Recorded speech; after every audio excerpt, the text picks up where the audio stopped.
Hi guys! For today's video po, I'm gonna show you the world char kanta. I'm gonna show you how to cook pork adobong pinamala. A few moments later. First, lalagain muna natin, pakuluan muna natin para siya ay lalambot at bukbukan natin ng lagyan natin ng konting asin para naman magkalasa yung pinakulo natin. Ayan, pakuluan na natin yun guys ng mga siguro 5 minutes lang. Ito po yung ating sangkap ng ating pork adobo pinamala, and syempre hindi mawawala ating sinamat na suka. Okay, later guys, I'm gonna teach you how to doggy char. So ayan, mag-start na po tayo magluto ng adobong pinamala. Version ng nanay ko to guys, ginaya ko lang. Siya talaga ang original nito. Ayan, nakikita nyo yan mga ganyan sa karne po yan. Yun po yung pinakuluan ko. Ay, hindi ko na po siya hinugasan kasi syempre mapapas mo po ang aking kamot. Okay, so let's put your hands on my shoulder. Let's put oil. Kantang lagi na yun. Ayan, konti lang po yung oil ilagay natin guys para hindi po tayo maging oily. Ayan, ine-next, painitin muna natin siya. Tsaka ine-next na po natin ang mainit na yan kasi yung apoy ko, umaapoy talaga eh. Sobrang high ba?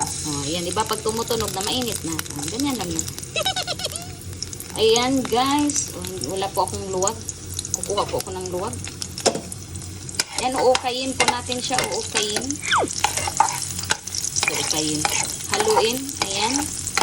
Ayan po. Pa-brown-brown lang natin siya ng konti. Isunod na natin ang onion, letter alligator. So medyo brownish na siya, no? Isunod na natin ang onions. Ayan, sunod natin onion.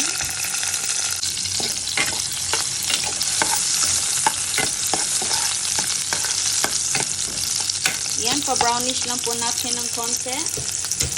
At saka may sobra ako ditong loya, ilaglag ko na rin yan dyan. Apat kilo, maliliit.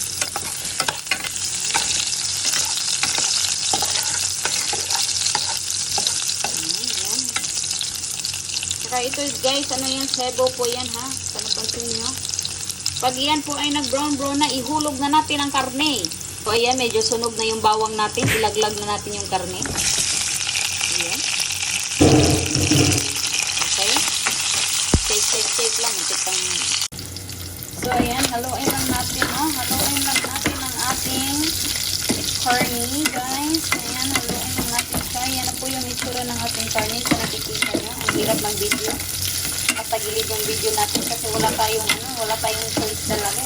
Wala tayong videographer. Ayan. Sa kapag yan po ay medyo brownish na, lagyan na po natin ang toyo.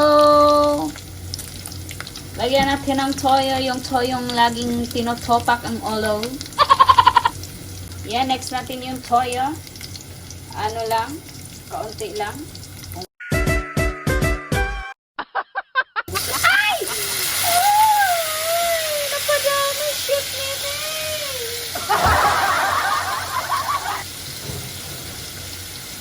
Katangahan 101. Okay lang yan. Lagyan na lang natin ng tubig para hindi masyadong maalat. So, ayan kasi napadami yung toyo natin. Lagyan natin siya ng tubig, no? Baka tayo magka-kidney, guys. At syempre, hindi mawawala ang aking sukang sinama. Konti lang. Tama lang. Tama lang.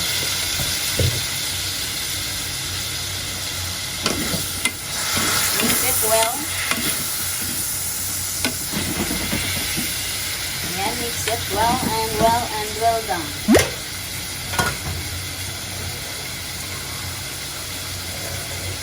So ngayon, lagyan natin siya ng konting waters.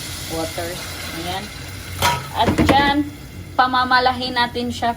Patutuyuin natin siya hanggang sa maluto.